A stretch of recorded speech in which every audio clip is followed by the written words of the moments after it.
The air in the attorney's office tasted like expensive leather and lies. Nina Reed stood outside the heavy oak door, her hand resting on the brass handle, listening to the muffled voices inside. She could hear Stan's laugh, that sharp bark of entitlement that used to make her flinch. Now it just made her tired. She smoothed down the front of her blood-red suit, the color chosen with surgical precision, and pushed open the door. The conversation died instantly. Stan sat at the head of the long mahogany table like he owned it, which he probably thought he did. His girlfriend Amber perched on the chair beside him, all bleached hair and fake sympathy, dressed in black like she had any right to mourn. Stan's sister Patty occupied the opposite side, her expression twisted into that permanent sneer she reserved specifically for Nina. And there, in the corner, sat Dorothy Wagner, Stan's mother, her hands folded in her lap, her face pale as winter. "You have got to be kidding me," Stan said, his voice dripping with contempt. "Nobody invited her."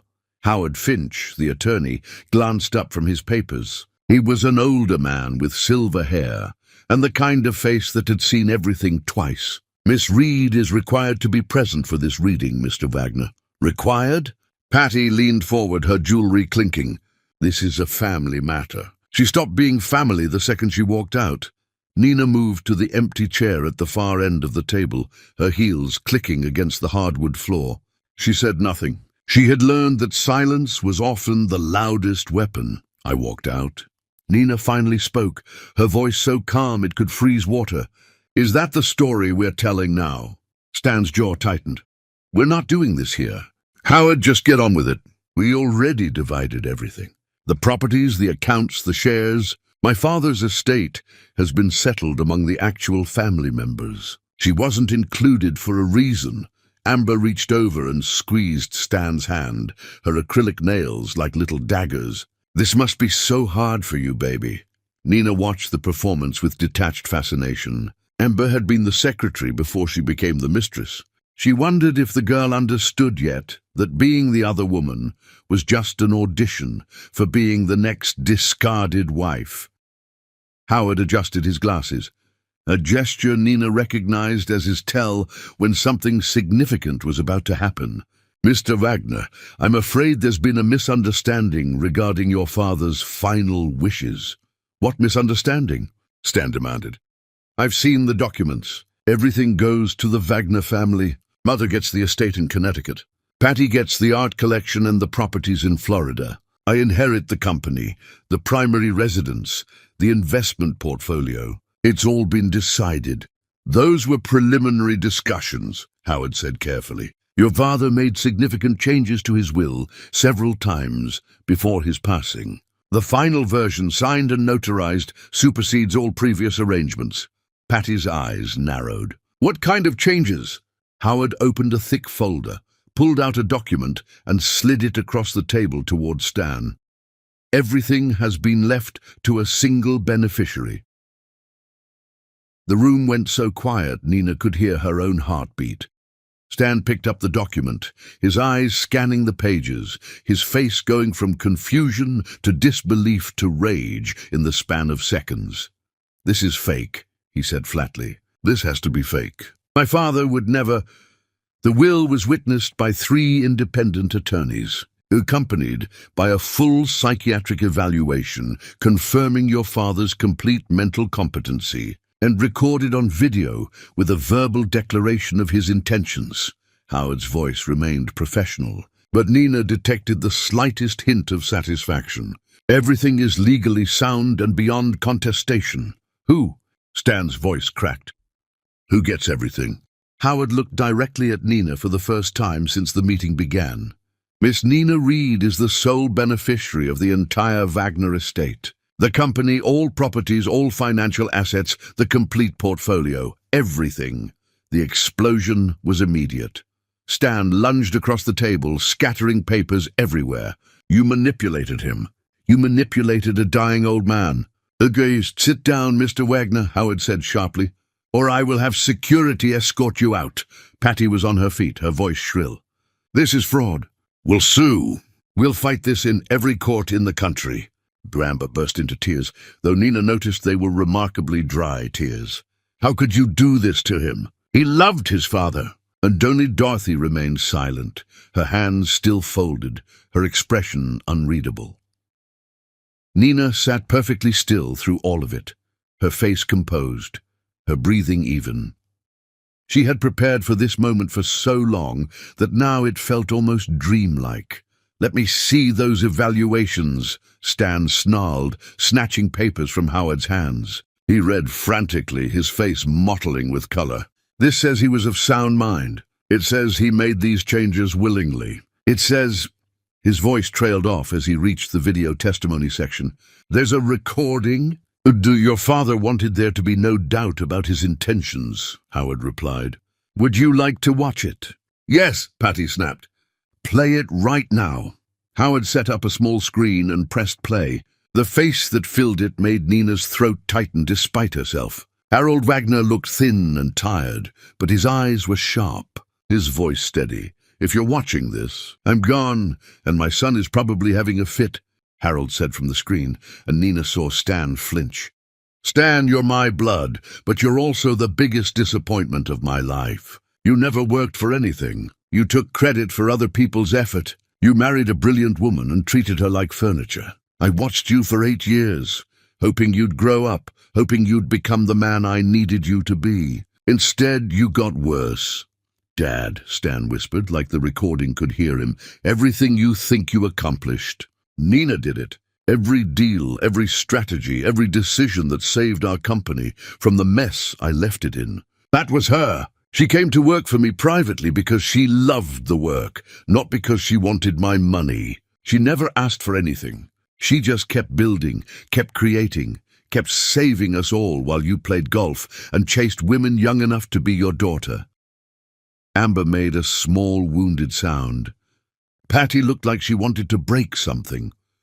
"So I'm leaving her everything," Harold continued, "because she earned it, because she deserves it, because I want my son to finally understand what it feels like to lose everything while someone else takes credit." Harold's face softened slightly. "Nina, if you're watching this, thank you. You saved my legacy. Use it well." The screen went dark. The silence that followed was suffocating. Stan's hands were shaking. He was sick. He wasn't thinking clearly. "You must have—" "The psychiatric evaluation was performed by 3 separate doctors," Howard interrupted. "All confirmed his mental acuity was exceptional. He knew exactly what he was doing." "There has to be a way to contest this," Patty said desperately. "Mental duress, undue influence, something. You can certainly try," Howard said mildly. "But I should warn you that contesting the will requires significant legal fees. And based on this document, none of you have access to the Wagner fortune to pay for such representation." Nina finally spoke. "You can stop performing now. All of you." Every eye turned to her. "You've known for months that I was coming to this reading," Nina continued, her voice steady. "Howard sent the notices. You knew I would be here, and you put on this little show anyway. The divided estate, the smug certainty, the outrage. Very theatrical. You manipulative—" Stan started, but Nina cut him off with a look that could shatter glass. "I didn't manipulate anyone, Stan. I worked. For 8 years of our marriage, I worked while you smiled for cameras and shook hands at parties. I created strategies that saved your father's company from bankruptcy. I spent my nights writing proposals that you presented as your own ideas. I fixed your mistakes, covered your incompetence, and made you look brilliant to everyone who didn't know better." Her voice never rose, but the temperature in the room seemed to drop. "Your father knew." He watched it all happen, and he made his choice. Amber, trying to seem relevant, spoke up in a trembling voice. "But we're practically family now. Stan and I are building a life together. Doesn't that count for something?" Nina turned her gaze to the girl, and the look she gave her was so withering that Amber actually shrank back in her chair. "Family requires a marriage certificate," Nina said softly. "Not a collection of hotel room receipts," Patty gasped. Stan went rigid. Even Howard coughed to hide what might have been a laugh. "The reading is complete," Howard announced, gathering his papers. "Miss Reed, I'll need to schedule several meetings to go over the transfer of assets. The process will take some time, given the complexity of the estate." Nina stood, smoothing her jacket. "I'm available whenever you need me, Howard. Clear your afternoon. We have a lot to discuss." She walked toward the door, her hand on the handle, when Stan's voice stopped her. "You'll never get away with this." Nina looked back over her shoulder. Stan stood there, all his polish stripped away, just a man who suddenly realized he had nothing left to fall back on. No safety net, no family fortune, no brilliant wife to clean up his messes. "I already have," Nina said simply, and she walked out into the hallway, closing the door on 8 years of being invisible. Behind her she heard the shouting start again, but it was distant now, inconsequential. Nina walked to the elevator, pressed the button, and waited. When the doors slid open, she stepped inside and finally allowed herself one small, private smile. The real work was just beginning. But for the first time in longer than she could remember, Nina Reed was about to do that work for herself, answering to no one, owing nothing to anyone except the man who had seen her worth when his own son was blind. The elevator descended, carrying her down toward a future she had earned with every sleepless night, every stolen idea, every moment of being treated like she didn't matter. Harold Wagner had given her more than money. He had given her the chance to finally show the world exactly who she was, and she intended to make them all remember her name. Chapter 2. The Empire She Built in Shadows. Nina had never told anyone the whole truth about her life before Stan Wagner. She kept it locked away like something dangerous, something that might shatter the careful image she had constructed. But sitting in Howard's office the day after the will reading, watching him lay out the full scope of what she now owned, Nina found herself remembering the girl she used to be. That girl had nothing, not in the romantic, overcome adversity way people like to tell stories about, but in the brutal, visceral way that hunger feels at 3 in the morning when you're 13 and there's no food in the house and won't be for days. Nina had grown up in foster care after her parents died in a car accident. She bounced between 6 different homes before she aged out of the system, each one worse than the last. One family used the state money for drugs. Another locked the refrigerator and counted slices of bread. A third simply ignored her existence entirely. She learned to be invisible because invisible meant safe. She put herself through community college, working overnight shifts at a gas station, a diner, and cleaning offices downtown. She slept 4 hours a night and studied in the bathroom stalls during her breaks. She graduated with honors and a scholarship to a real university, the kind with ivy and history and people who had never missed a meal in their lives. That's where she learned to pretend she belonged. Stan had been at a networking event her professor insisted she attend. Nina wore a borrowed dress and practiced her smile in the mirror for an hour beforehand. Stan approached her at the open bar, all charm and expensive cologne, and told her she was the most interesting person in the room. She believed him because she was 26 and exhausted and desperate to believe that someone saw past the carefully constructed facade to the brilliant, terrified woman underneath. They married fast. Too fast. But Stan seemed so certain, so steady, and Nina thought maybe this was what security felt like. She was wrong. Harold didn't have everything perfectly documented, Howard said quietly, pulling Nina back to the present. He tried, but he was also dying and running out of time. Some of his records are incomplete. Some of the evidence he gathered about Stan's embezzlement has gaps. It's not the airtight case I wish it was. Nina felt something cold settle in her stomach. What does that mean? It means we have enough to prove you earned your position as his consultant. We have enough to show the will was legitimate. But Stan's theft? That's going to require more work. Harold suspected his son was stealing, but he died before he could gather everything we'd need for prosecution. Howard met her eyes. You're going to have to do that work yourself. If you want Stan held accountable, it's going to be on you to build the case. Nina absorbed this information. Harold hadn't left her a perfect weapon. He had left her a starting point, and the rest was up to her. Somehow that felt more honest, more real. Tell me about the consulting work, Howard said gently. When did Harold approach you? Nina leaned back in her chair, the memory washing over her. 2 years into my marriage. I was at a company dinner, and Stan was giving a presentation about expanding into international markets. He was using my research, my contacts, my entire strategy framework. But he kept getting the details wrong, mixing up countries, confusing regulatory requirements, making promises we couldn't keep. She smiled without humor. I was sitting at a table with Harold. He leaned over and whispered, "That's your work, isn't it?" I almost choked on my wine. What did you say? Nothing. What could I say? But he knew. Harold asked me to meet him for coffee the next week. He said he wanted to discuss something confidential. I thought I was being fired or accused of something. Instead, he offered me a job. Howard nodded, making notes. The consulting contract.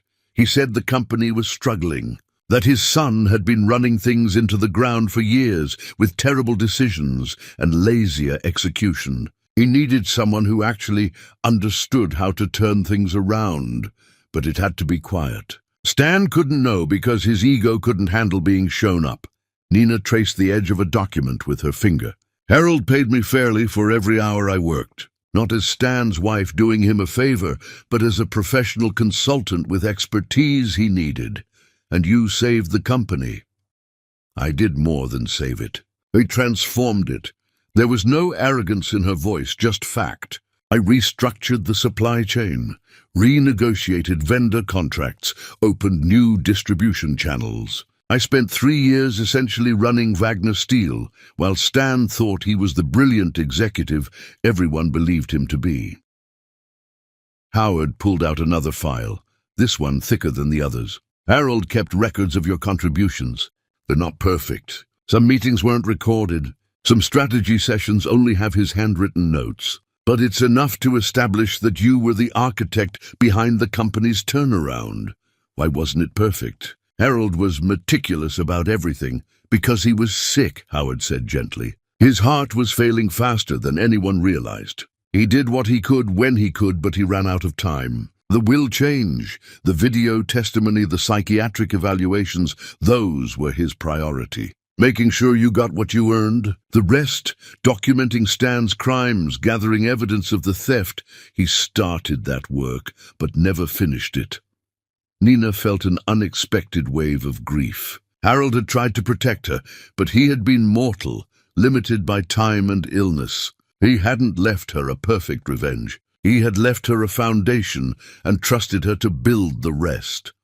Stan tried to explain your own strategy back to you at a dinner party once, didn't he? Howard asked, and Nina heard the amusement in his voice. She laughed, a real laugh that surprised her. Oh God, yes. We were at a fundraiser with a bunch of industry people. Someone asked Stan about the international expansion he had supposedly masterminded. He launched into this explanation that was so completely wrong.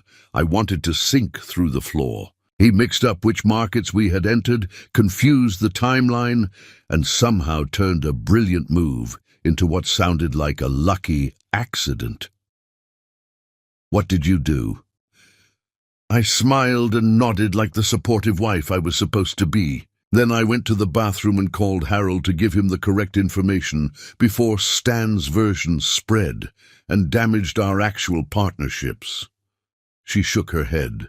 The man I was sitting next to leaned over afterward and said Stan was lucky to have such a smart team behind him. I said yes, very lucky. Howard chuckled. Harold told me about that night. He said that was the moment he decided you deserved everything, and Stan deserved to learn what failure felt like. Nina turned back from the window. I'm not a vengeful person, Howard. I didn't want Stan to suffer. I just wanted him to stop taking credit for my life.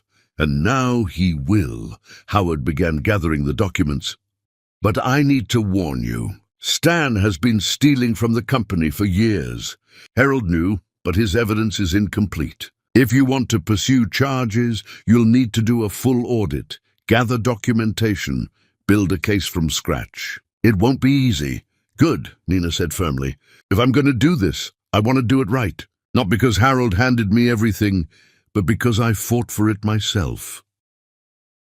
Walking out of Howard's office, Nina felt the full weight of what she had inherited pressing down on her. This wasn't just money or property. This was responsibility. This was Harold's entire life's work, placed in her hands because he believed she could carry it forward. But he hadn't made it easy. He had given her tools and trusted her to finish what he started. She wouldn't let him down. She had spent 8 years being the invisible architect of someone else's success. Now she would build her own legacy, with her own name attached to every brick and beam. And if the path wasn't perfectly paved, if she had to fight for every inch of ground, that just meant the victory would be truly hers. Nina Reed was done being anyone's ghost. Chapter 3. The Unraveling.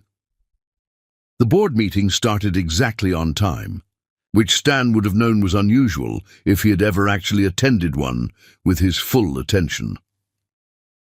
Nina sat at the head of the conference table in Harold's old chair, a position that felt both terrifying and absolutely right. The board members filed in, some curious, some concerned, all of them wondering what this emergency meeting was about. Stan arrived last, looking smug and unbothered, clearly thinking this was some formality he had to endure before everything went back to normal. He didn't even glance at Nina as he took his usual seat. "Thank you all for coming on short notice," Nina began, her voice clear and steady. "I'm sure you're all aware by now that Harold Wagner's will named me as the sole beneficiary of his estate, including his majority ownership of Wagner Steel." Stan's head snapped toward her, finally noticing where she was sitting. His eyes narrowed. "As the new majority shareholder and owner, I'm assuming the position of Chief Executive Officer effective immediately," Nina continued. "I want to assure everyone that this transition will be smooth. The company's projects will continue without interruption. No one's position is threatened, except where performance or ethics warrant review." Douglas Pemberton, the Chief Financial Officer, leaned forward. He was an older gentleman with kind eyes and a reputation for brutal honesty. "Miss Reed, with all due respect, many of us are unfamiliar with your qualifications for this role." "Of course," Nina said smoothly. She pulled up a presentation on the screen behind her. "For the past 8 years, I've been working as a private strategic consultant for Harold Wagner. Every major decision this company has made during that time came from our collaboration." She clicked through slides showing strategies, implementations, results. The board members leaned in, recognition dawning on several faces. "The supply chain restructuring that saved us millions? Mine. The international expansion into Asian markets? Mine. The sustainability initiatives that improved our public image and reduced costs? Also mine." Nina paused, letting that sink in. "Harold documented everything. Every strategy session, every late-night call, every crisis I helped him navigate. I didn't do this work for recognition. I did it because I loved it." Stan's face had gone from confusion to pale horror. "That's not possible." "Those were my initiatives. I presented those plans to the board." "You presented my plans," Nina corrected calmly. "Plans I created and gave to Harold, who then watched you claim them as your own. The board can review the timestamp documentation if there's any doubt." Douglas was nodding slowly. "That actually explains a lot. Stan, you've always been brilliant on paper but surprisingly vague when questioned about implementation details." "That's ridiculous," Stan sputtered. "I've been running the daily operations of this company for years." Nina clicked to another slide, this one showing attendance records, work hours, and performance reviews. "Your average work week for the past 2 years has been about 15 hours, most of which were spent in meetings you left early or lunch appointments that lasted 3 hours. Your assistant has been doing most of your actual job, which is why I've already promoted her to department head with a significant raise. The room was silent, except for Stan's heavy breathing. "This is a coup," he said finally, his voice shaking with rage. "You're manipulating everyone, twisting facts to make yourself look good." "I'm stating facts," Nina replied, "which you would know if you had ever bothered to actually do the work you took credit for." A board member named Patricia Sullivan spoke up, her voice thoughtful. "I remember the international expansion presentation. Stan, you said you had spent months researching market conditions and regulatory requirements. But when I asked you specific questions about import restrictions, you couldn't answer them." "I had a lot on my mind that day," Stan protested weakly. "You didn't know the answers because you didn't do the research," Patricia continued. "Someone else did. Now we know who." Douglas cleared his throat. "Miss Reed, what are your plans for the company moving forward?" Nina closed her presentation and looked around the table at each face. "Growth, sustainability, and ethical practices. I want Wagner Steel to be known, not just for quality products, but for how we treat our employees, our communities, and our environment. I have plans for expansion that I've been developing for months. With your support, we can make this company everything Harold wanted it to be." "You have my support," Douglas said immediately. One by one, other board members nodded or voiced agreement. Stan watched his support crumble like sand castles in a tide. "There's one more thing," Nina said quietly. "I've ordered a comprehensive financial audit of all company accounts. Harold suspected there were irregularities in spending, but he died before he could investigate fully. I intend to finish what he started." Stan went very still. "The audit will take several weeks," Nina continued. "Anyone found to have engaged in fraudulent activity will face appropriate consequences, up to and including criminal prosecution." "You can't do this," Stan said, but his voice had lost all its power. "You can't just destroy me." "I'm not destroying you, Stan. I'm protecting this company and everyone who depends on it." Nina stood, signaling the meeting's end. "Your employment with Wagner Steel is terminated effective immediately. Security will escort you from the building. You have 1 hour to collect your personal belongings under supervision." Stan lunged to his feet, his chair crashing backward. "My father built this company. You're nothing but a gold digging." "Your father built this company, and I saved it while you drove it toward bankruptcy," Nina interrupted, her voice cold as winter. "I have 8 years of documentation proving every word I've said. Would you like me to continue, or would you like to leave with what little dignity you have left?" Stan's mouth opened and closed, but no words came out. Finally, he turned and stormed from the room, slamming the door hard enough to rattle the windows. The remaining board members sat in stunned silence. "Well," Douglas said finally, and Nina heard the hint of a smile in his voice. "That was overdue by about 8 years." Patricia laughed, breaking the tension. "Harold used to tell me his son was going to learn a hard lesson someday. I guess today was that day." Nina sank back into her chair, adrenaline still pumping through her veins. She had done it. She had stepped out of the shadows and claimed her own work, her own achievement, her own worth. Later that afternoon, Nina's phone buzzed with a notification. She glanced at the screen and saw Amber's Instagram story. The girl had posted a tearful video about how she was going through such a difficult time and needed to focus on her own journey and self-care. And she was so grateful for the experience of being with Stan, but it was time to move forward separately. Nina almost laughed. Amber had dumped Stan via social media, probably the moment she realized he was broke and facing an uncertain future. Her assistant knocked on the office door. "Miss Reed?" "There's someone here to see you. She says she's Stan's mother." Nina's stomach tightened, but she nodded. "Send her in." Dorothy Wagner entered, looking smaller than Nina remembered, her shoulders curved inward like she was trying to take up less space. She stood in the doorway, hands clasped in front of her, and Nina saw tears on her cheeks. "I'm sorry," Dorothy whispered. "I'm so sorry for everything. Please, sit down," Nina said gently, and the older woman did. They sat in silence for a moment before Dorothy spoke again. "Harold told me about changing the will.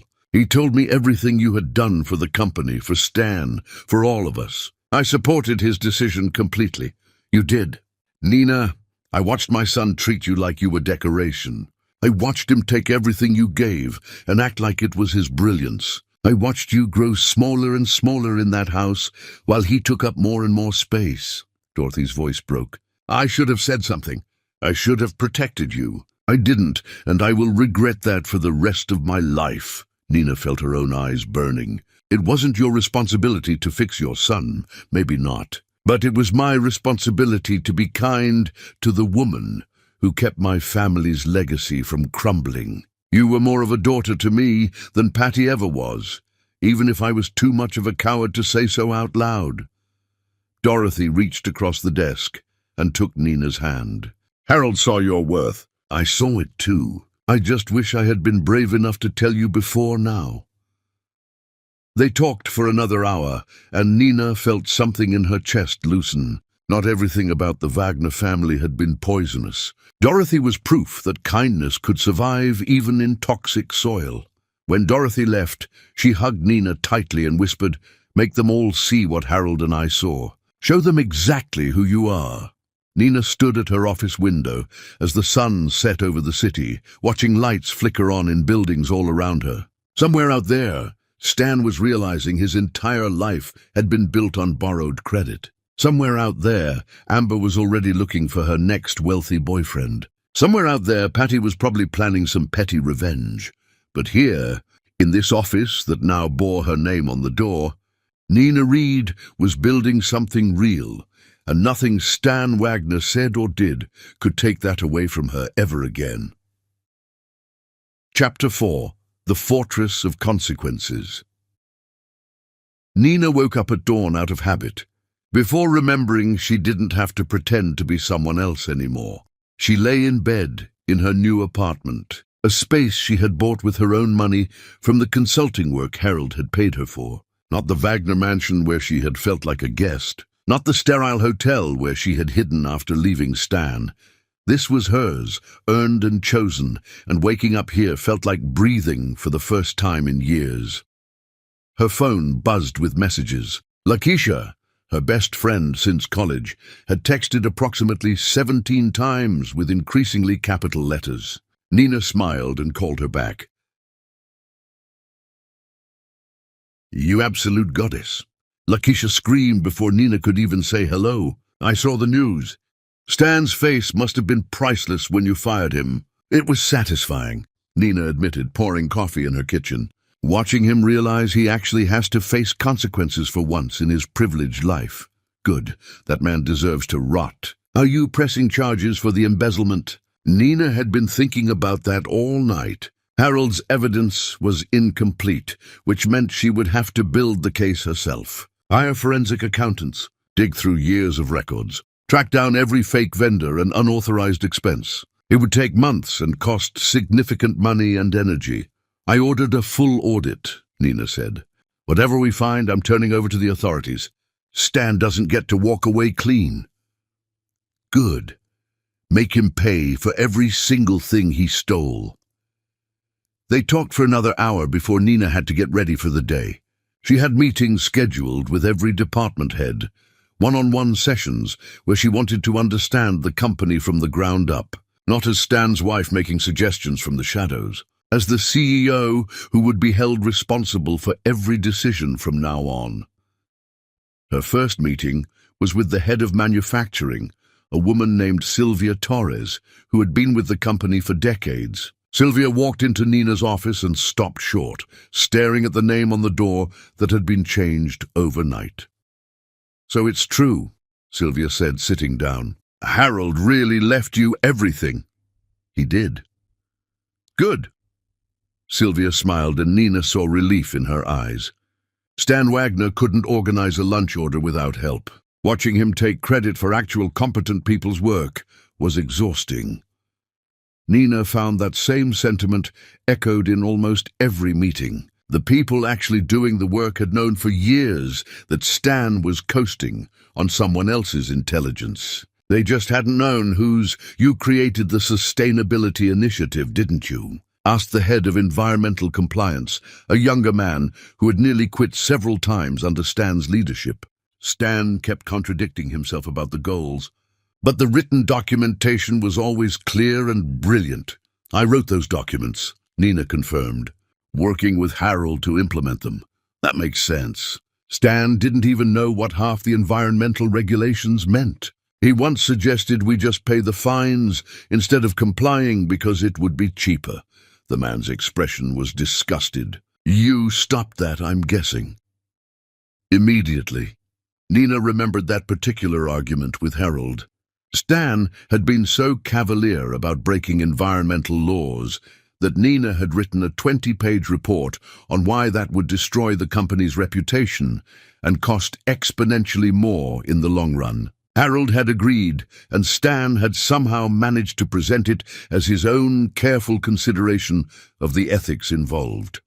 The stories piled up throughout the day. Stan had been useless at best and actively harmful at worst, coasting on family name and stolen ideas while actual competent people cleaned up his messes. By the end of the week, Nina had restructured 3 departments, promoted 5 people who deserved it, and started implementing changes she had been planning for months in her mind. The work was exhausting and exhilarating, and for the first time in her life, Nina felt like she was using every bit of her intelligence without having to hide it. Stan, meanwhile, was falling apart, spectacularly public. Nina heard through office gossip that he had been escorted from the building by security while yelling about lawsuits and betrayal. Someone had filmed it and posted it online, and the video had gone viral. Watching a wealthy, entitled man have a meltdown because he finally faced consequences was apparently very entertaining to people. Then the audit results started coming in. Nina was in a meeting when Douglas knocked urgently. "You need to see this," he said, pulling up financial reports on the conference room screen. Fake vendor contracts paying into shell companies. Unauthorized bonuses Stan had approved for himself. Personal expenses charged to company accounts. The numbers grew larger every day as the forensic accountants dug deeper. "How much total?" Nina asked quietly. "So far, nearly $4 million over 5 years. And we're not done investigating yet." Douglas looked sick. Harold suspected this, but I don't think even he knew the full extent. Nina felt cold rage settle in her bones. Stan hadn't just taken credit for her work. He had actively stolen from the company, from the employees whose livelihoods depended on Wagner Steel being financially sound. He had stolen from his father's legacy while Harold lay dying. "Compile everything," Nina said firmly. "I want documentation of every transaction, every fake contract, every fraudulent expense. Then we turn it all over to the district attorney." Douglas nodded. "This will destroy him. He'll go to prison." "He destroyed himself," Nina corrected. "We're just making sure he can't hurt anyone else." But Stan wasn't done making scenes. He showed up at Wagner Steel headquarters 2 days after the audit results started leaking, somehow getting past building security and making it to Nina's floor. She heard the commotion before she saw him, his voice echoing down the hallway as he shouted her name. Nina stepped out of her office, and security was already there, trying to escort him toward the elevators. Stan looked terrible. His expensive suit was wrinkled, his hair uncombed, his eyes wild. "Nina!" he shouted when he saw her. "Nina, please, you have to stop this." She didn't move from her doorway, just stood there watching him unravel. "I'm sorry, okay? I'm sorry for everything. For Amber, for taking credit for all of it. Just make this go away." His voice cracked. "I can't go to prison. Do you understand? I can't survive that." Nina felt nothing. No satisfaction, no pity, nothing at all. "Stan, I gave the evidence to the district attorney because you committed crimes. The consequences are not my responsibility, but you could talk to them. You could say you don't want to press charges. The company is pressing charges. Not me personally. You stole from Wagner Steel, from the employees whose livelihoods depend on this company being financially sound, from your father's legacy. Nina's voice was perfectly calm. You made those choices. Now you live with them. We were married for 8 years, Stan shouted as security began physically moving him toward the elevator. That has to mean something. It meant everything to me once, Nina said quietly. Then I came home early from a trip and found you in our bed with Amber. Do you remember that day, Stan? Do you remember how you looked at me? Not guilty, not ashamed, just annoyed that I interrupted. Stan's face went pale. The security guards paused, looking between them. You asked me why I was home early, Nina continued, her voice deadly soft. Like that was the problem. Not that you were cheating in our home, not that you had betrayed every promise you made, but that I had the audacity to see it. She stepped back into her office. Mercy is for people who show remorse. You've shown nothing but entitlement. Security, please remove him from the building and add him to the banned list. Stan was still shouting as they dragged him into the elevator, but Nina closed her door and the sound cut off. She stood there for a moment, hands shaking, before sitting down at her desk and forcing herself to breathe. Her phone buzzed.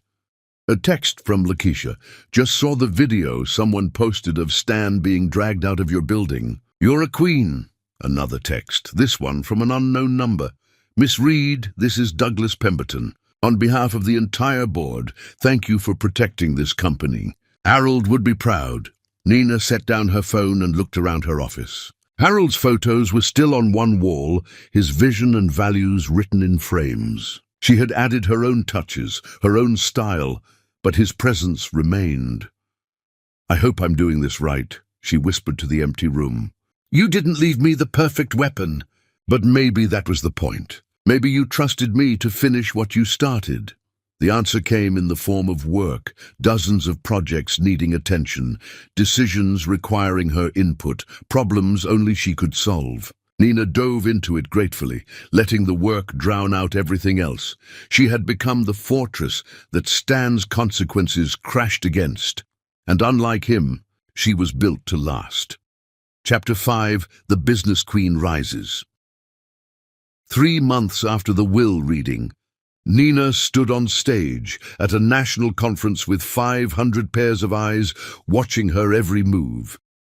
She had been invited to speak about corporate transformation and ethical leadership, and she had almost declined. Public speaking terrified her in a way that boardrooms didn't, but Lakeisha had convinced her that telling her story mattered, that other women needed to hear it, that hiding her success was just another way of being invisible. So Nina had said yes, and now she stood under bright lights wearing a navy suit that cost more than her first car, about to reveal everything. My name is Nina Reed, she began, her voice steady despite her racing heart. And until very recently, most of you had never heard of me. That was by design. I spent 8 years being invisible while my ex-husband took credit for my work. Today, I'm going to tell you how that happened, why it happened, and what I'm doing to make sure it never happens to anyone else. The room was silent, attentive. Nina told them about meeting Stan, about believing his charm was the same as respect. She told them about creating strategies late at night and watching him present them the next day as his own brilliance. She told them about being introduced at parties as Stan's wife, instead of by her own name, her own credentials, her own worth.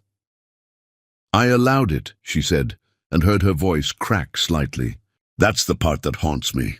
I allowed myself to become invisible because I thought that was the price of being loved. I thought if I was brilliant enough, useful enough, indispensable enough, eventually he would see me as a partner instead of a resource.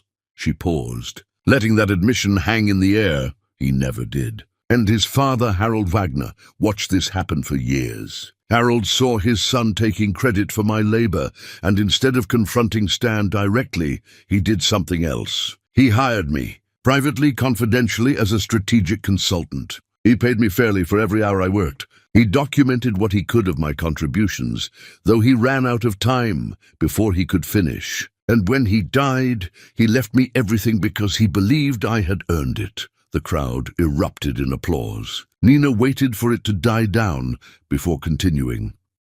Stan Wagner is currently under investigation for embezzling millions from his family's company. The evidence Harold started gathering, I'm finishing. His reputation is destroyed. His girlfriend left him. And people keep asking me if I feel vindicated. Nina looked out over the audience. I don't. I feel tired. I feel angry at myself for wasting 8 years. I feel grateful to Harold for seeing my worth when I couldn't see it myself. But vindication? No, because winning shouldn't require a man to destroy himself. It should just require being recognized for the work you actually did.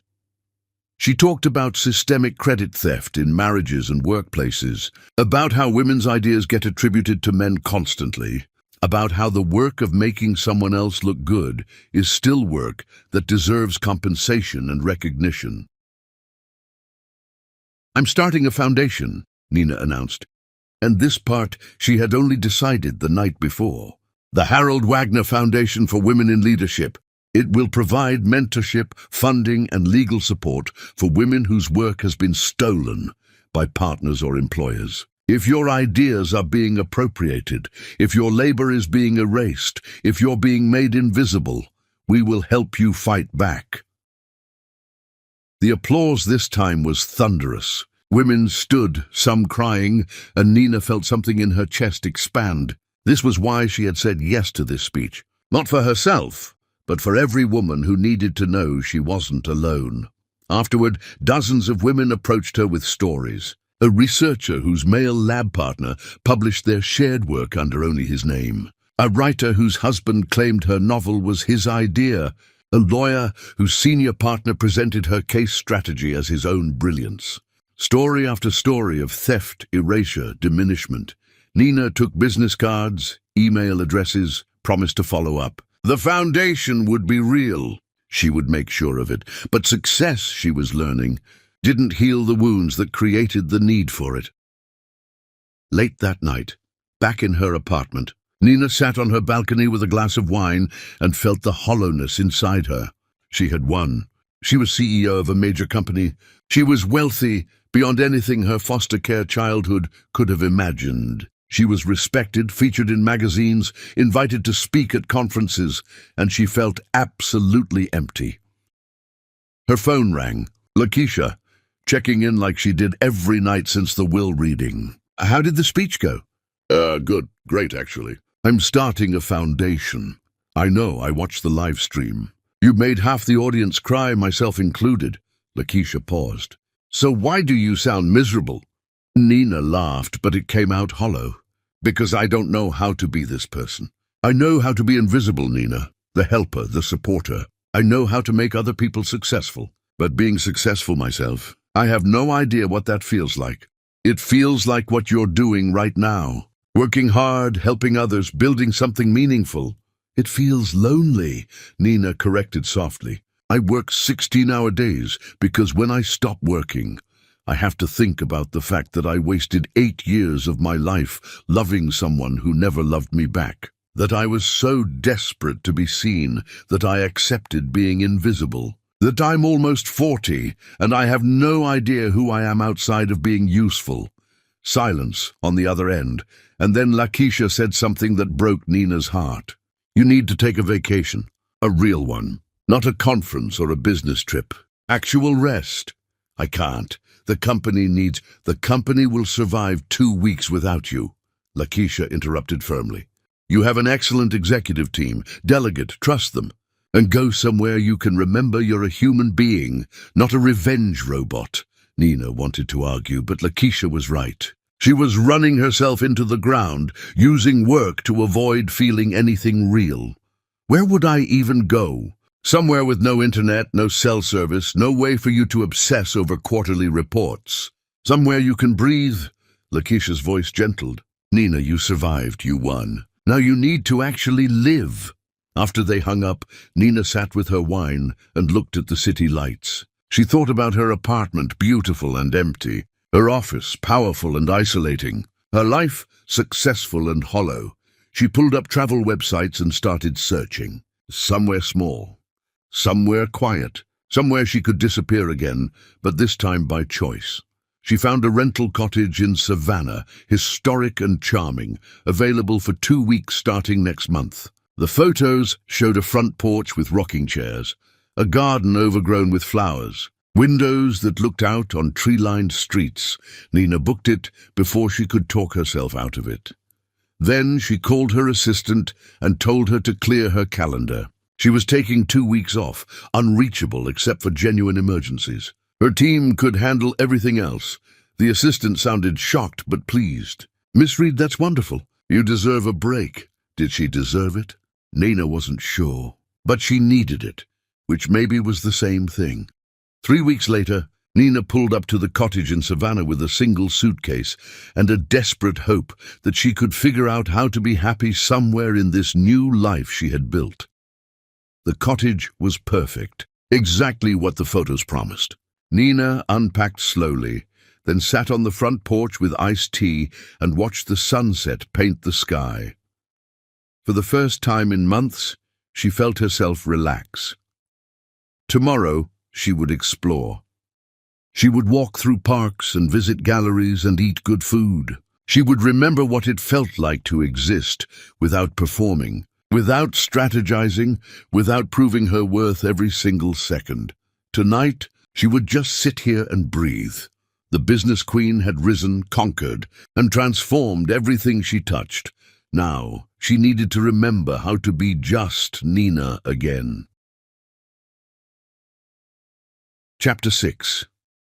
The Unexpected Connection. Nina woke to the sound of birds and sunlight streaming through gauzy curtains, and for a confused moment, she had no idea where she was. Then she remembered Savannah, vacation, permission to exist without agenda. She spent the first few days doing nothing of consequence. She walked through Forsyth Park and let herself get lost in the historic district. She ate beignets for breakfast and shrimp and grits for lunch. She browsed antique shops without checking her phone every 5 minutes. She sat in a coffee shop and read a novel for pleasure instead of industry reports. It felt strange and wonderful and occasionally terrifying when her mind went quiet enough for old thoughts to surface. On her 4th evening, she noticed a flyer at the coffee shop advertising a local art exhibition at a community center. The featured artist was someone named Isaiah Holloway, described as a sculptor and woodworker who created pieces from reclaimed materials. The exhibition was tonight. Nina went because she had nothing else to do and art sounded peaceful. The community center was small and warm, filled with local families and older couples. The artwork displayed throughout the space made Nina stop in her tracks. Sculptures made from driftwood and metal, pieces that looked both ancient and modern, organic forms that seemed to grow rather than be built. She found herself standing in front of a sculpture of a woman made entirely from twisted oak branches. Her arms raised toward the sky, her face tilted back like she was drinking sunlight. The piece was called Emergence, and Nina felt something in her chest constrict looking at it. "She's fighting her way out," a voice said beside her, and Nina turned to see a man watching the sculpture with the same intensity she felt. Out of the ground, out of the dark, out of everything, trying to keep her contained. The man was tall, with dark skin, graying temples, and hands that looked like they knew how to build things. He wore jeans and a simple button-down shirt, nothing expensive, nothing designed to impress. His presence was quiet, but solid, like deep water. "It's beautiful," Nina said, and meant it. "Thank you," he smiled, and it reached his eyes. "I'm Isaiah. I made her." Nina felt her cheeks warm. "Oh, I'm sorry. I didn't realize you were the artist." "Don't apologize. I like watching people react to the work before they know I'm watching." He tilted his head, studying Nina with open curiosity. "What do you see in her?" "Strength," Nina answered immediately, "and exhaustion. Like Emergence takes everything she has, but she's doing it anyway because staying underground would kill her. Isaiah's expression shifted, something like recognition crossing his face. That's exactly what I was trying to capture. Most people just say it's pretty. It's not pretty, Nina said firmly. It's powerful. There's a difference. They stood in comfortable silence for a moment before Isaiah asked, "Are you visiting Savannah or do you live here?" "Visiting. I rented a cottage for 2 weeks, trying to remember how to do nothing productive." The honesty surprised her, but something about Isaiah felt safe. "That's the hardest work there is," Isaiah said seriously. "I teach kids woodworking at this community center. You'd be amazed how many of them don't know how to just exist with tools and materials without trying to make something perfect. They think creation requires a goal, but sometimes you just need to let your hands work and see what happens." "Do you teach adults?" "I could." He met her eyes. "Are you interested?" Nina should have said no. She should have made polite conversation and moved on to the next sculpture. Instead, she heard herself say, "Yes, I'd like that." They exchanged numbers, and Isaiah told her to come by his workshop the next afternoon. He gave her the address, and Nina realized it was within walking distance of her cottage. "Fair warning," Isaiah said as she was leaving. "My workshop is chaos. Wood shavings everywhere, tools scattered, projects in various states of abandonment. It's not polished." "Good," Nina said. "I'm tired of polished." She walked back to the cottage, feeling lighter than she had in months, though she couldn't explain why. Isaiah was a stranger. She knew nothing about him except that he made beautiful things and had kind eyes. But kind eyes were rarer than she had realized. The next afternoon, Nina found Isaiah's workshop easily. It was a converted garage behind a small house, the doors thrown open to let in the breeze. Music played from a speaker somewhere, something with acoustic guitar and a singer whose voice felt like worn leather. Isaiah looked up from a workbench, where he was sanding a piece of wood, saw Nina and smiled like he was genuinely happy she had shown up. "You came," he said, setting down his sandpaper. "I wasn't sure you would."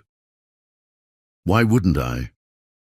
"Because people say they want to try things and then talk themselves out of it. Fear of being bad at something new, usually." He gestured around the workshop. "Come in, pick a piece of wood that speaks to you." Nina wandered through the space, running her hands over different pieces.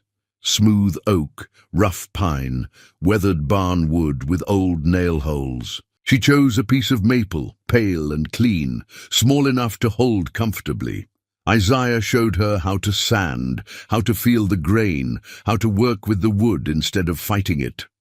His instructions were patient and clear, and he didn't hover or correct her constantly. He just let her work. They talked while their hands stayed busy. Isaiah told her about his life in Savannah, about growing up in this neighborhood, about learning carpentry from his grandfather.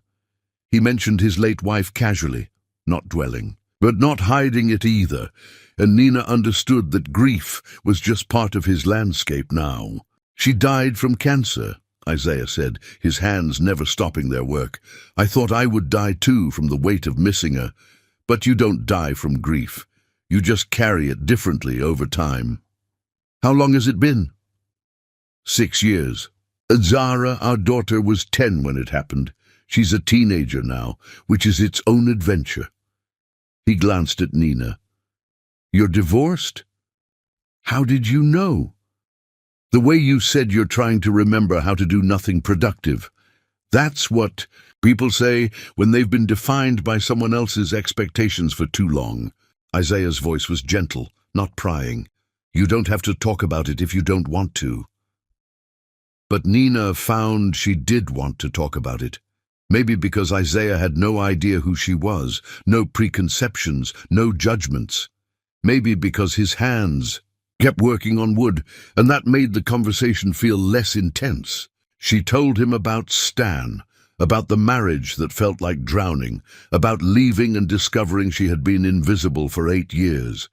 She didn't mention the inheritance or the company. She just talked about the feeling of being erased. Isaiah listened without interrupting, his focus split between her words and his work. When she finished, he said simply, "That must have been lonely, being with someone who doesn't see you."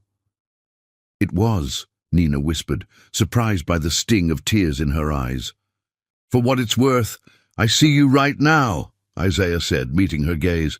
"Someone who's tired and strong and trying to figure out who she is outside of what she can do for other people. That's brave work."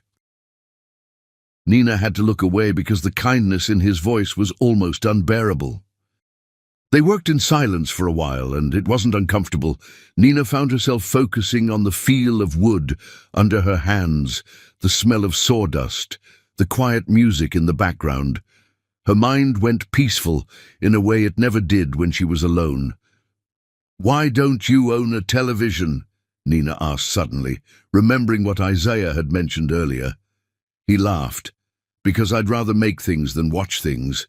Television just felt like noise after my wife died. I got rid of it and never missed it.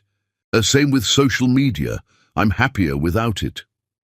Nina thought about her own life, so curated and public now, and felt a stab of envy. Isaiah lived here in Savannah, made art, taught kids, existed in the world without performing for it. "That sounds peaceful," she said quietly. "It is. Sometimes too peaceful, but mostly just right." He set down his wood and stretched. "You want to get dinner? There's a seafood place down by the water. Nothing fancy, but the food is incredible." Nina should have said no. This was supposed to be a solitary vacation, time to heal and think. Getting involved with someone new was the last thing she needed. "I'd love to," she heard herself say instead. The restaurant was exactly what Isaiah promised. Casual, loud, full of locals. They ate fried shrimp and corn on the cob and talked about everything except work. Isaiah told her about teaching teenagers to build birdhouses and how deeply satisfying it was when a kid who insisted they were bad at everything produced something beautiful. Nina told him about growing up in foster care and learning to be invisible as survival. "You're not invisible," Isaiah said, his voice certain. "You're sitting right here, taking up space, existing fully. That's the opposite of invisible." Nina felt something crack open inside her chest. She had spent months being powerful and feared and respected. But Isaiah was the first person in so long who just saw her as human. Walking back to her cottage later, Isaiah beside her in the warm night air, Nina felt something she hadn't expected. Hope. Not hope that Isaiah would fix her, or save her, or complete her. Just hope that maybe, possibly, she could learn to be loved for exactly who she was, instead of what she could provide. "Can I see you again tomorrow?" Isaiah asked when they reached her door. "Yes," Nina said without hesitation. And when he smiled, at her in the porch light, genuine and unhurried, Nina felt herself smile back. Chapter 7. The Past Refuses to Stay Buried. Nina stayed in Savannah for her full 2 weeks, and Isaiah became part of every day. They fell into an easy rhythm. Mornings Nina spent alone, reading or walking, remembering how to be still.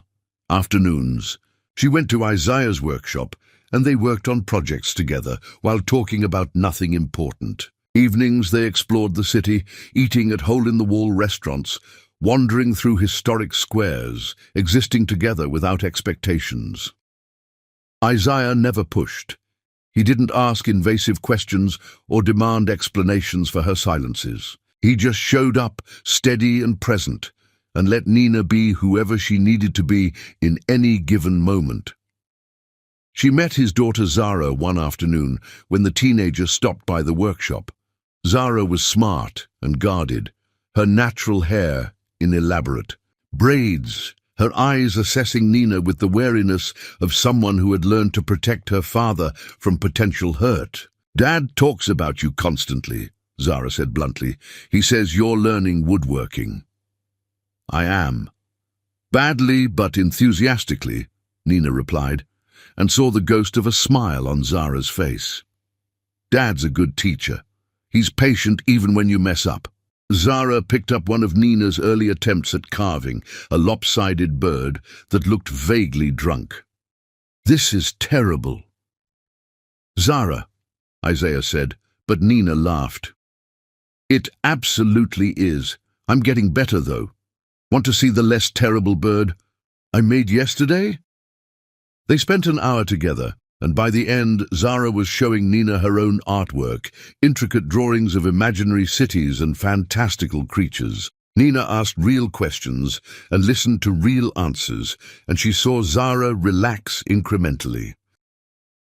When Zara left, Isaiah looked at Nina with something soft in his expression. She liked you. That's rare. She's protective of you. That's good. Her mom's death was hard on her. She's careful about letting people in. Isaiah paused. I'm careful too. After you lose someone, the idea of caring that much again is terrifying.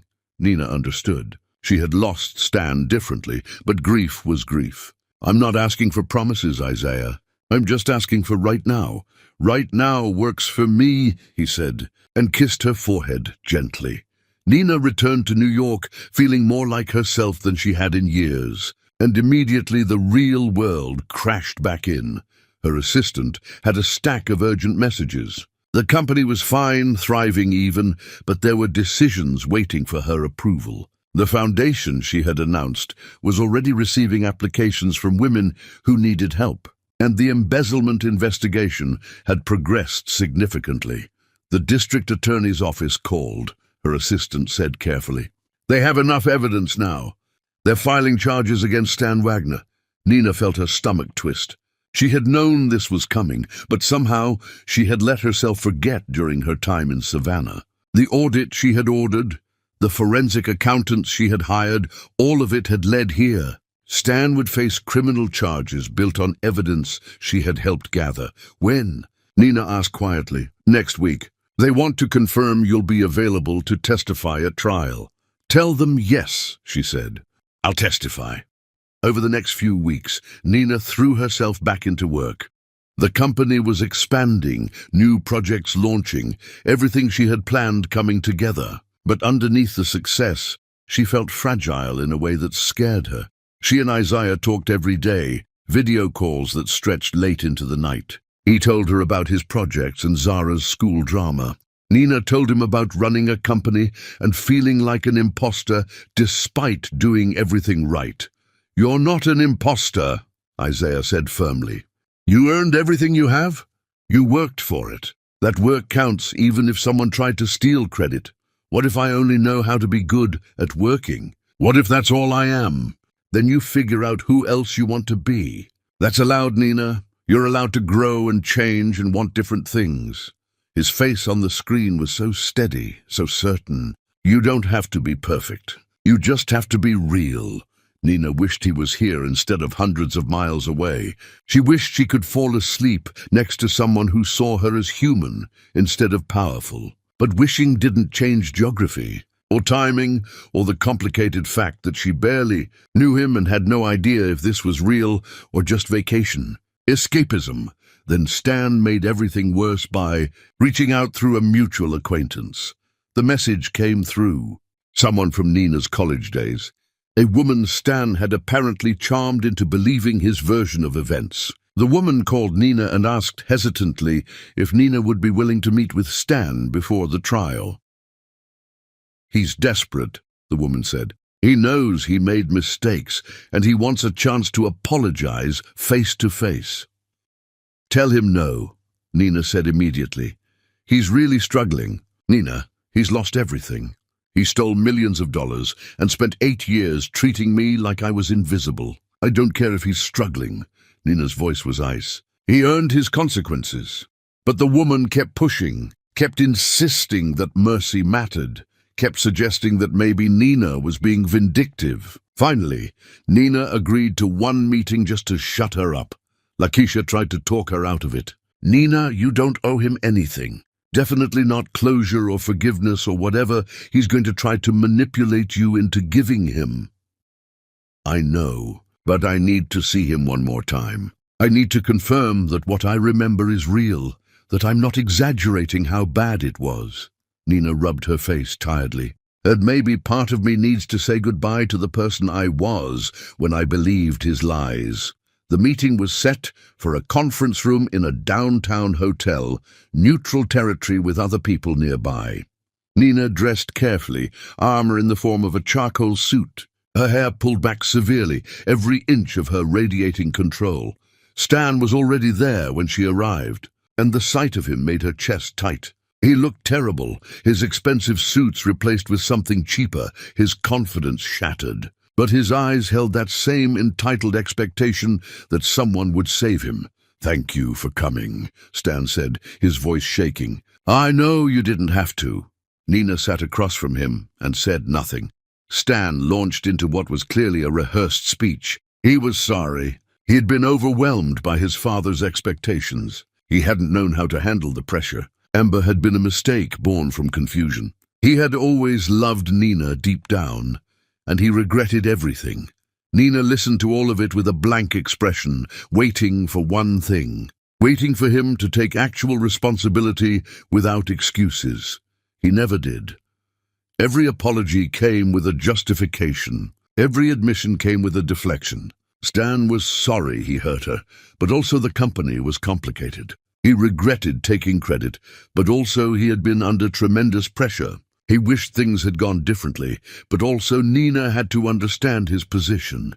When he finally stopped talking, Nina leaned forward slightly. "Do you remember the day I came home early and found you with Amber in our bed?" she asked quietly. Stan flinched. "Nina, do you remember what you said to me?" "Not sorry. Not an apology. You asked me why I was home early. Like that was the problem." Nina's voice never rose, but the temperature in the room dropped. "That was the moment I understood that you would never see me as anything but an inconvenience. I was useful when I made you look good, and invisible when you wanted to do what you wanted. I was confused. I didn't—" "You weren't confused, Stan. You were entitled. You believed you deserved my work and your father's money, and Amber's attention and my silence all at the same time." Nina stood. "You didn't come here to apologize. You came here to see if I would save you one more time. The answer is no. But I could go to prison. Do you understand that? I could lose years of my life. You stole millions of dollars from a company that employed hundreds of people whose families depended on those jobs. You absolutely should lose years of your life. That's called consequences." Nina picked up her bag. "I hope prison teaches you what I spent 8 years trying to teach you. That your actions matter and other people are real." Stan's face twisted with rage. "You should be grateful I married you at all. You were nobody from nowhere, and I gave you access to everything. There it was. The real Stan. The one who had always been hiding under the charm." Nina looked at him for a long moment, feeling absolutely nothing. "I built the world you inherited, Stan. I saved the company you were destroying. Your father knew it. The board knows it. History will know it. You were the nobody. You just had a famous last name to hide behind." She walked to the door, and Stan's voice followed her. "You'll never find anyone better than me. You're too old, too difficult, too—" Nina closed the door on whatever he was going to say next. In the hotel lobby, she sat down on a bench and let herself shake. Not from fear or sadness, but from relief. She had needed that meeting to confirm what she already knew. Stan was exactly who she remembered. Entitled, manipulative, incapable of genuine remorse. And she was free of him. Her phone rang. "Isaiah, how are you?" he asked, his voice warm and concerned.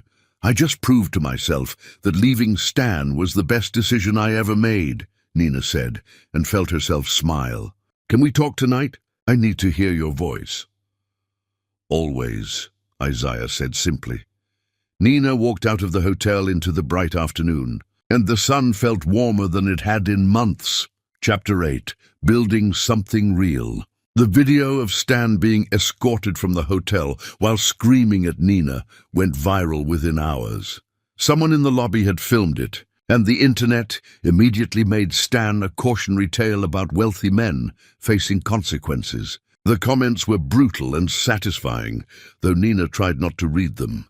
She had more important things to focus on than Stan's public humiliation.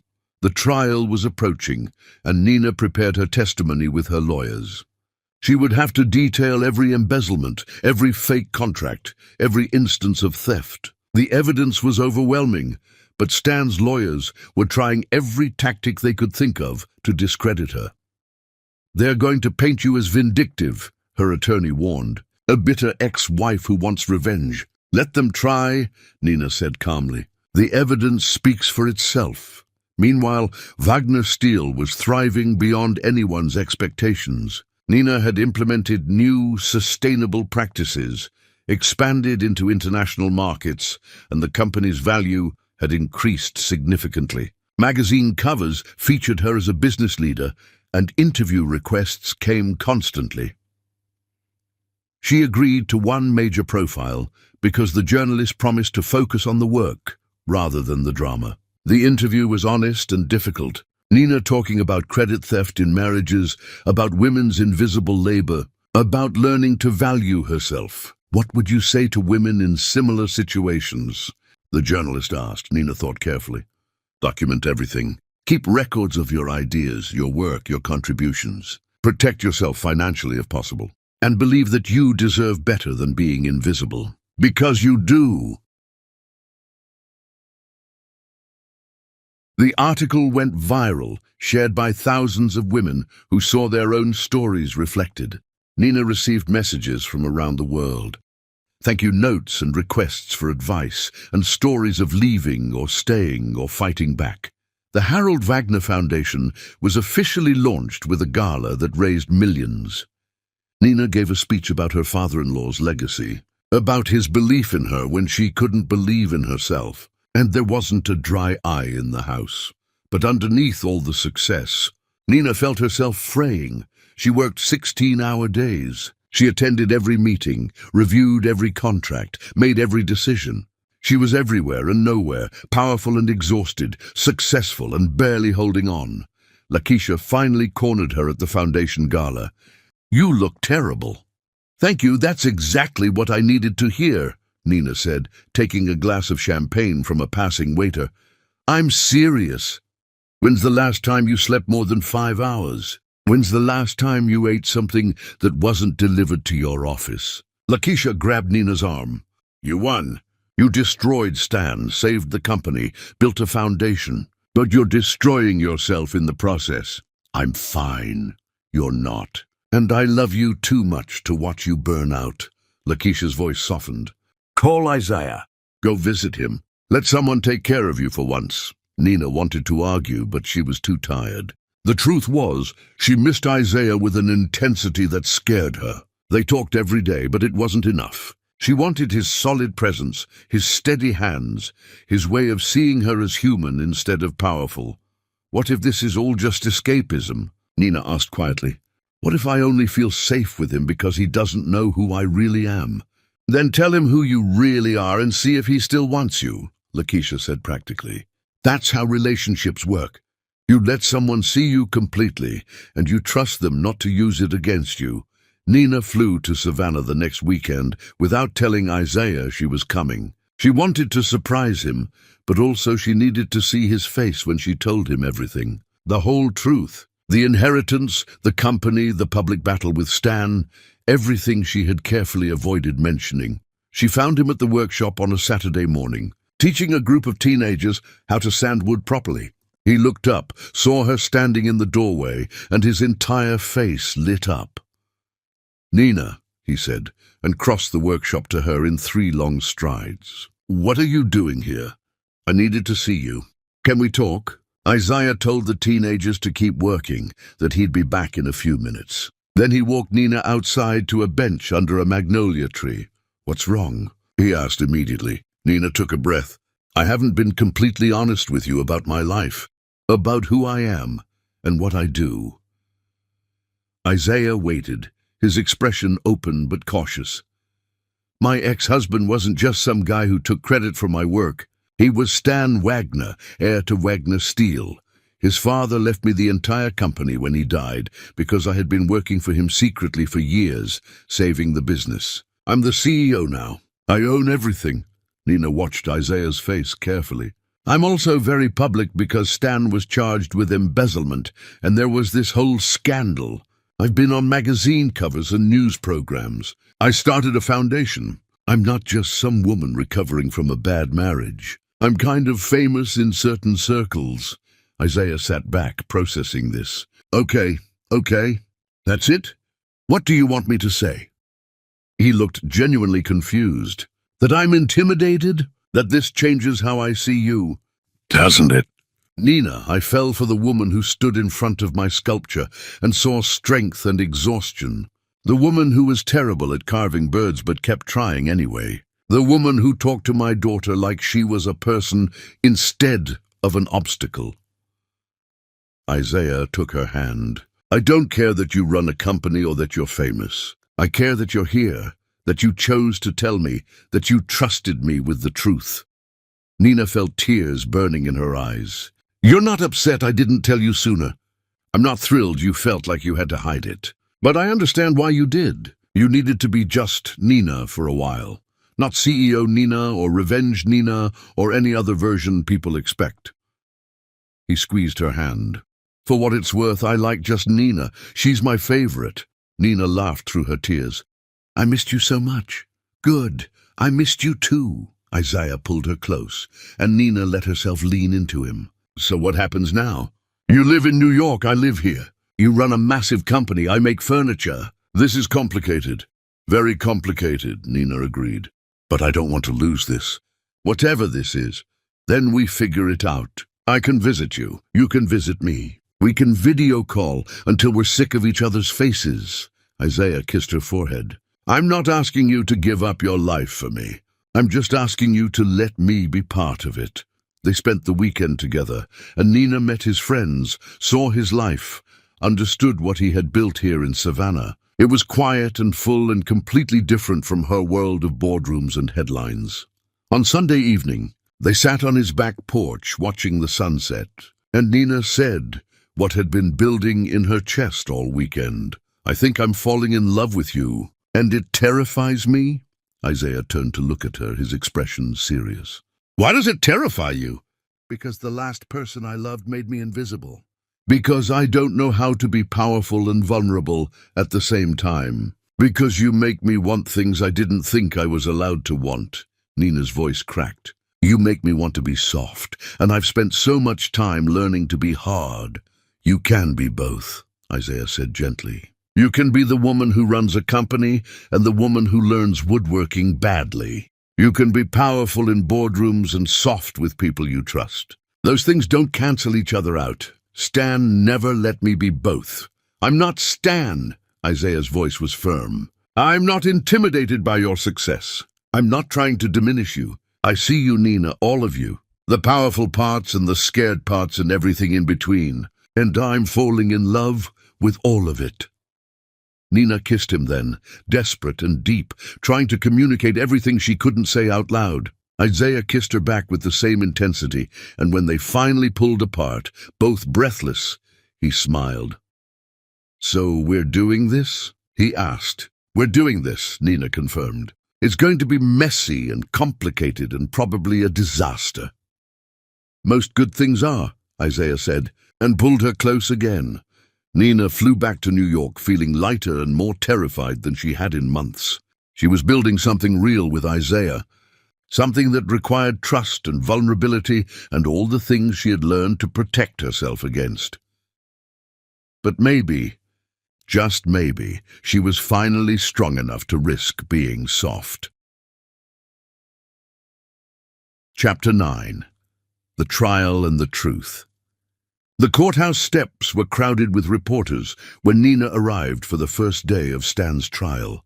She wore a navy suit and walked with her head high, flanked by her attorneys and ignoring the shouted questions. Inside, the courtroom was packed with observers, journalists and people who just wanted to watch a wealthy man face justice.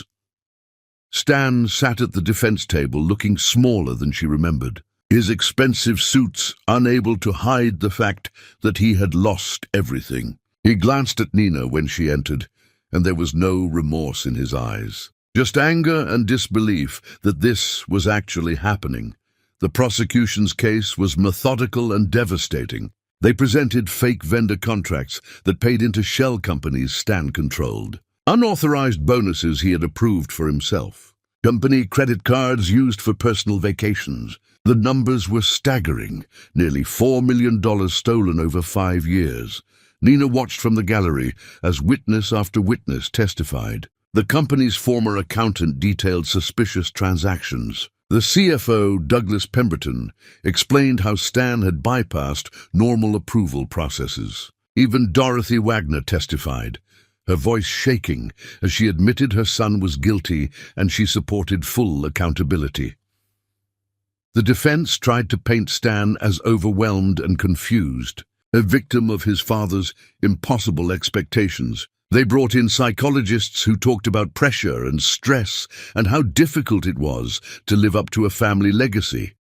Nina felt nothing but contempt. Pressure didn't make you steal millions. Entitlement did. On the 4th day, Nina was called to testify. She walked to the stand with her head high, took the oath and sat down. The prosecutor asked her to explain her relationship to Wagner Steele, and Nina detailed everything. The 8 years of invisible labor, the consulting work for Harold, the systematic theft of her ideas by Stan, the evidence Harold had compiled proving her contributions. "Miss Reed, would you say you wanted revenge against your ex-husband?" the prosecutor asked. "No, I wanted credit for work I did." "There's a difference." Nina looked directly at the jury. "Stan Wagner didn't steal from me personally. He stole from Wagner Steele, from the employees whose livelihoods depend on that company, from the legacy his father built. My responsibility as CEO is to protect the company, and that means holding accountable anyone who threatens it, even if that person is my ex-husband." The defense attorney stood for cross-examination, a sharp-faced woman who clearly thought she could rattle Nina. "Miss Reed, isn't it true that you benefited significantly from your marriage to Stan Wagner?" "I benefited from my own labor. Stan benefited from mine. But you were given access to wealth and status you wouldn't have had otherwise." "I earned wealth through consulting work I was paid fairly for. The status came from accomplishments that were mine, not his." Nina's voice was steady. "If you're suggesting I should be grateful my husband let me do his job for him, you're mistaken." The defense attorney tried several more angles, implying Nina was vindictive, that she had manipulated Harold, that she was exaggerating Stan's incompetence. None of it landed. Nina had documentation for everything, and she answered every question with calm precision. Finally, the defense attorney asked, "Miss Reed, do you enjoy seeing your ex-husband on trial?" Nina looked at Stan for a long moment before answering. "I don't enjoy any of this. I don't enjoy having to relive my marriage in public. I don't enjoy knowing Stan chose theft over integrity. I don't enjoy being questioned about whether I deserved the work I did. But do I think Stan should face consequences for stealing millions? Yes, absolutely. That's not enjoyment. That's justice." The courtroom murmured approval. The judge called for order. Nina stepped down from the stand and returned to the gallery, and she felt lighter. She had told the truth under oath, and it had been believed. The trial continued for another week. More evidence, more witnesses, more pathetic attempts by Stan's lawyers to create doubt. But the case was too strong, the documentation too clear. During a break in testimony, Nina saw Amber outside the courthouse, surrounded by reporters. The girl was giving an interview about how difficult this experience had been for her, how she had been manipulated by Stan, how she was focusing on her own healing journey now. Nina almost laughed. Amber had gotten exactly what she wanted, attention and sympathy, by positioning herself as another victim of Stan's manipulation. The jury deliberated for less than 4 hours. When they returned, Nina was in the courtroom, sitting in the back row. The foreman stood and read the verdict, guilty on all counts. The courtroom erupted. Stan's face went white. His mother started crying quietly. Amber, who had somehow gotten a seat, looked around like she expected cameras to capture her reaction. The judge set sentencing for 2 weeks later and ordered Stan remanded to custody. Nina watched as bailiffs handcuffed him and led him away, and she felt nothing. Not triumph, not vindication, not even relief. Just a quiet sense that this chapter was finally completely closed. Outside the courthouse, reporters swarmed her, asking for a statement. Nina stopped on the steps and faced the cameras. Stan Wagner stole millions of dollars from a company that employed hundreds of people. Today, justice was served. I hope this case reminds people that fraud has real victims and no one is above accountability, regardless of their family name or wealth. She paused. And I hope it reminds women that your work matters, your contributions matter, and you deserve credit for everything you create. Never let anyone make you invisible. The sentencing hearing came 2 weeks later. Stan was given 7 years in federal prison, plus full restitution and penalties. He was also permanently barred from serving as an executive in any corporation. Nina didn't attend the sentencing. She had said everything she needed to say in court. Instead, she was in Savannah, sitting on Isaiah's porch, telling him about the verdict. "How do you feel?" he asked. "Empty," she admitted. "I thought I would feel something more, but mostly I just feel tired." Isaiah pulled her close. "That's because revenge doesn't actually heal anything. It just closes doors. Healing is different work." Nina leaned into him, breathing in his familiar scent. "I don't know how to heal from 8 years of being invisible. You start by being visible to yourself, by acknowledging what you survived, by letting people who love you see all the parts you've been hiding." He kissed the top of her head. "And by accepting that moving forward doesn't mean forgetting what happened. It just means not letting it define everything you become." That night, Nina called her therapist and scheduled regular sessions. She had been putting it off, telling herself she was too busy, but the truth was she was scared of what she might find if she actually examined the damage Stan had done. But Isaiah was right. She couldn't build something new if she was still carrying all the broken pieces of something old. The therapy sessions were brutal. Nina talked about her childhood in foster care, about learning to be invisible as survival. She talked about marrying Stan and believing his validation meant she finally mattered. She talked about the slow erosion of her identity, the way gaslighting works like water on stone, subtle and devastating. Her therapist asked hard questions. Why had Nina stayed so long? What had she been afraid of? What did she think she deserved? The answers hurt. Nina had stayed because leaving meant admitting she had wasted years. She had been afraid of being alone, of having nothing if she didn't have Stan. She thought she deserved scraps because she had been taught her entire life that asking for more was greedy. "You weren't greedy," her therapist said firmly. "You were human, and humans deserve to be seen, valued, and respected, always." Nina cried through most of that session, and Isaiah held her afterward while she shook with the release of years of suppressed pain. "I'm so angry," she whispered against his chest. "At Stan, at myself, at everyone who watched it happen and said nothing. Anger is good. Anger means you know you deserved better," Isaiah said. "Feel it, let it burn through you, and then let it go." Slowly, painfully, Nina began to heal. Not because Stan was in prison or because she was successful, but because she was finally doing the work of seeing herself clearly, of understanding what she had survived, of believing she was worth more than her usefulness.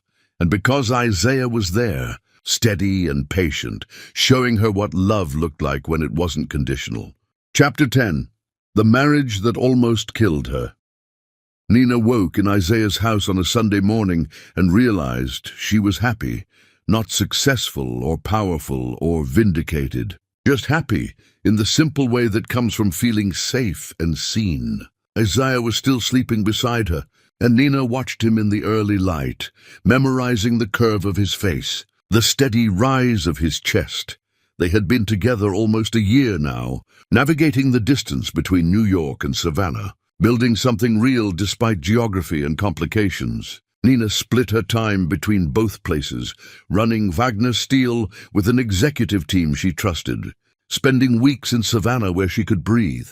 She had sold the Wagner mansion, donated most of Stan's belongings, and started fresh in every way she could. The company was thriving under her leadership. The foundation was helping women across the country escape situations like hers. Her life was full and meaningful and hers, but sometimes, in quiet moments, she still felt the weight of those 8 years with Stan. She had finally told Isaiah everything about her marriage, the full truth she had been avoiding. Not just the credit theft and betrayal, but the slow psychological destruction that happened in private. "I need to tell you something," Nina had said one night, her voice small. "About my marriage, about what it was really like." They had been sitting on his porch, the evening air thick with magnolia blooms. Isaiah had simply taken her hand and waited. Nina told him about the way Stan would praise her work in private, call her brilliant, tell her he couldn't do any of it without her. Then the next morning he would present those same ideas to his father and colleagues, as if they had sprung fully formed from his own mind. When Nina gently reminded him to mention her contributions, he would laugh and say nobody cared about the background work, that what mattered was the final presentation, that she was being needy. She told him about the dinner parties, where Stan would interrupt her mid-sentence to correct some minor detail, making her look foolish in front of his friends. About how he would ask her opinion on everything from company strategy to what tie to wear, then dismiss her suggestions as if she had said nothing at all. About how he trained her slowly and methodically to doubt her own judgment, to second-guess her instincts, to shrink. "He never hit me," Nina said, her throat tight. "People think abuse has to be physical to count, but Stan destroyed me without ever raising his hand. He did it with eye rolls when I spoke, with sighs of exasperation when I asked questions, with jokes at my expense that everyone else laughed at while I smiled and pretended I was in on it." Isaiah had listened, his hand steady in hers, his breathing even. "He controlled our money," Nina continued. "Every account was in his name. I had a credit card, but he reviewed the statements and questioned every purchase. A book I bought was frivolous. Coffee with a friend was wasteful. New clothes for work were unnecessary because I should just borrow from my closet. He never said no directly. He just made me feel guilty for wanting anything." She told him about the isolation, how Stan would schedule his social events at times that conflicted with her plans, forcing her to choose. How he would complain that her friends were boring or negative or a bad influence until she stopped calling them altogether. How he positioned himself as her only support system, the only person who truly understood her, the only one who would put up with her difficulties. "What difficulties?" Isaiah asked quietly. "That's the thing. There were no difficulties, but he invented them. He told me I was too sensitive when I got upset, too demanding when I asked for basic respect, too dramatic when I cried. He made me believe I was the problem, that I was lucky he loved me despite all my flaws." Nina's voice broke. "And I believed him. That's what haunts me most. I'm smart, educated, capable, and I still believed him when he told me I was difficult to love." Isaiah had pulled her close then, and Nina had cried against his chest for a long time. When she finally calmed, he spoke. "That's not love. What Stan did to you, that psychological warfare, that systematic destruction of your sense of self, that's abuse. It doesn't need physical violence to be real or devastating. I know that now. But for 8 years I thought I was just bad at being a wife. You weren't bad at anything. You were being eroded by someone who needed you small to feel big." Nina nodded, feeling something loosen in her chest. Naming it, calling it what it was, made it real and terrible and somehow more bearable. Now, months later, Nina understood that healing wasn't linear. Some days she felt strong and whole. Other days, she caught herself apologizing for things that didn't need apologies, or second-guessing decisions she knew were right, or bracing for criticism that never came from Isaiah. "You don't have to explain yourself," Isaiah would say gently when he caught her over-explaining some minor choice. "You're allowed to just want things." It was revolutionary and terrifying, being with someone who didn't require her to justify her existence. Isaiah woke up beside her, saw her watching him, and smiled sleepily. Good morning," Nina kissed him softly. "I've been thinking." "About what?" "About us. About building a life here, in Savannah, permanently. Not just visiting, but actually living part-time here." She propped herself up on one elbow. "The company is stable. I trust my team. I'm tired of living out of suitcases, tired of being split between two places. I want more mornings like this." Isaiah's expression was careful, hopeful. "What does that look like?" "I don't know exactly, but I know I want more of us. More dinners together, more time in your workshop, more evenings with Zara. I want to build something with you, not because I need you to complete me, but because I want to share my life with someone who actually sees me." She took a breath. "I'm asking you to be my partner, in all the ways that word means." Isaiah pulled her close and kissed her deeply.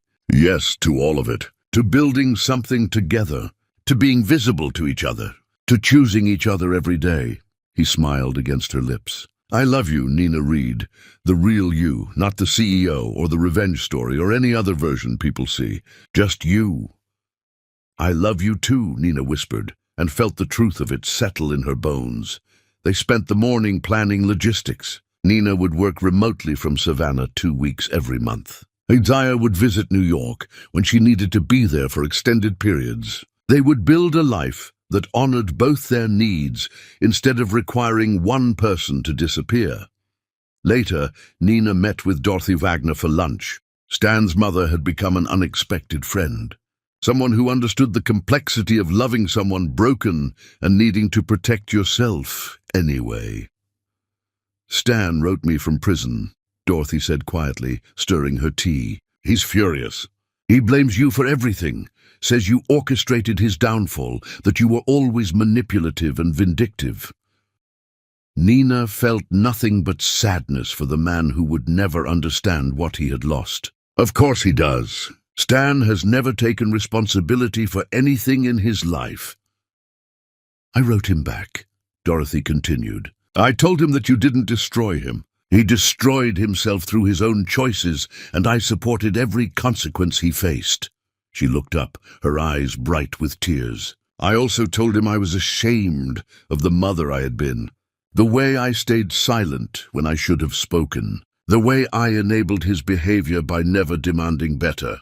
"Dorothy, you're not responsible for—" "I am, though. Not for his choices, but for mine. For watching you be diminished and doing nothing. For valuing family loyalty over basic human decency." Dorothy reached across the table and took Nina's hand. "Harold knew what he was doing when he left you everything. He wasn't just leaving you a company. He was showing me, showing Stan, showing everyone who watched you be erased what real value looks like, what real contribution deserves." They talked for hours, about Harold's complicated love for his family, about his growing disillusionment with his son, about his deep respect for Nina's work ethic and integrity. Dorothy revealed that Harold had wanted to fire Stan outright years ago, but worried about destroying his relationship with his own child. Instead, he had chosen a different path. He had documented what he could, prepared what he was able to, and left Nina the tools to finish what he couldn't. "He didn't leave you a perfect revenge," Dorothy said softly. "He left you a choice, to finish what he started or to walk away. He trusted you to make that decision yourself." Nina felt tears in her eyes. "I miss him. Is that strange? He wasn't my father, but he saw me in a way my own father never got the chance to." "It's not strange at all. Harold loved you like a daughter. He told me that once, near the end. He said you had more integrity and intelligence than his own children, and it broke his heart that Stan couldn't see it." Dorothy squeezed Nina's hand. "What you've built since he died, The way you've transformed the company and helped other women and built a life that honors yourself. That's exactly what he hoped for. You made him proud. When Nina left the restaurant, she felt lighter. The Wagner family would always be complicated, threaded through with both pain and unexpected kindness. But she was no longer defined by them. She carried Harold's legacy forward, but on her own terms, with her own vision. That evening, Isaiah asked Nina to marry him. They were in his workshop, working on a table together, their hands moving in the comfortable rhythm they had developed over months of practice. Isaiah set down his sandpaper and pulled out a small wooden box, carved with intricate patterns that Nina recognized as his work. "I made something for you," he said quietly. Inside was a ring made from dark wood and silver, simple and beautiful, nothing like the ostentatious diamond Stan had given her. "I know marriage is complicated for you after everything with Stan," Isaiah said, his voice steady but his hands shaking slightly. "So I'm not asking you to be my wife in the traditional sense. I'm asking you to be my partner, my equal, my person. I'm asking you to build a life with me where both of us are visible, both of us matter, both of us get to be whole." He met her eyes, and Nina saw everything she needed in his gaze. "Will you marry me, Nina Reed? Will you let me spend my life seeing you, really seeing you every single day?" Nina looked at the ring, at this man who had taught her that love could be steady instead of conditional, that being seen didn't require being perfect, that vulnerability was strength instead of weakness. "Yes," she said, her voice thick with tears. "Yes, I'll marry you." They planned a small ceremony in Isaiah's backyard workshop, just close friends and family. Dorothy came and cried through the whole thing, telling Nina afterward that she finally got to see one of her children marry someone who truly deserved them. Lakeisha gave a toast about friendship and survival and the radical act of letting yourself be loved. Zara designed the decorations herself, wooden sculptures and flowers that transformed the workshop into something magical. Nina wore a cream dress that felt nothing like the ornate gown she had worn to marry Stan. Her hair was natural and flowing free. She felt beautiful not because of how she looked, but because of how she felt, seen, valued, chosen. Isaiah wore his best suit and couldn't stop smiling. When they exchanged vows, Nina promised to stay visible, to share her burdens, to trust that love didn't require her to disappear. Isaiah promised to see her always, in light and darkness, in strength and vulnerability, in every version of herself she needed to be. When they kissed, sealing the promise, Nina felt something she never had with Stan. Certainty that this was real, that this was hers, that this was built on truth instead of theft. After the ceremony, Nina stood in the workshop, surrounded by people who loved her, and thought about the girl in foster care who believed she had to be invisible to survive. She thought about the woman who married Stan, believing his validation meant she mattered. She thought about Harold Wagner, who saw her worth when she couldn't see it herself, who gave her not a perfect weapon, but a foundation and the trust to build on it. And she thought about Isaiah, who taught her that being seen wasn't the same as being vulnerable, that strength included softness, that love could be steady instead of conditional. "What are you thinking about?" Isaiah asked, coming up behind her and wrapping his arms around her waist. "About how far I've come, about the woman I used to be and the woman I've become." Nina leaned back into him. "About how the marriage I just left almost killed me, but the marriage I just entered feels like finally learning to breathe." "You saved yourself long before you met me," Isaiah said quietly. "I'm just lucky enough to get to be here for the rest of the story." Nina turned in his arms and looked up at him. This good man who chose her without conditions, who saw her completely and loved what he saw. "We're writing the rest together." "That's the point. Then let's make it a good story," Isaiah said, and kissed her. That night, after everyone had left and the workshop was quiet, Nina and Isaiah sat on the back porch under a sky full of stars. Nina thought about the empire she had built, the foundation that would help other women find their voices, the legacy Harold had trusted her to carry forward. She thought about the years she had wasted being invisible and the years ahead where she would be seen. She thought about Stan in prison, finally facing consequences, hopefully learning that other people were real and actions mattered. She didn't wish him continued suffering, but she didn't wish him forgiveness either. Some things earned the weight they carried, no regrets. Isaiah asked, reading her mind the way he often did, about leaving Stan. Not one, about the 8 years I lost. 1,000,000. Nina threaded her fingers through his. But maybe I needed those years to understand what I deserved. Maybe I had to be invisible before I could understand the value of being seen. Or maybe, Isaiah said gently, you just survived something terrible, and now you get to live something beautiful. It doesn't have to be a lesson. It can just be what happened. Nina loved him for that, for not requiring her pain to have meaning, for letting it simply be what it was, terrible and real and finished. I'm tired of being defined by what Stan did to me, she said quietly. I want to be defined by what I'm building now. The company, the foundation, us. I want to be the woman who survived and then thrived, not the woman who was a victim. You're already that woman, Isaiah said. You've been her all along. They sat in comfortable silence, watching the stars wheel overhead, and Nina felt something settle in her chest that had been restless for years. Peace, not the absence of struggle, but the presence of purpose. Not the forgetting of pain, but the building of something better. Nina Reed had been invisible, erased, diminished, and nearly destroyed. She had fought back not with violence, but with work, with documentation, with the patient gathering of evidence and the courage to finally claim what she had earned. She had built an empire and a foundation and a life that mattered. But most importantly, she had learned that the greatest power wasn't in success or revenge or proving anyone wrong. It was in being completely, unapologetically, visibly herself, in letting someone see all her broken pieces and choosing to stay anyway, in understanding that she was worthy of love not because of what she could do for others, but simply because she existed. The marriage that almost killed her had taught her what love wasn't. The marriage she had chosen taught her what love was. And finally, after everything, Nina was exactly who she was always meant to be, whole, seen, free.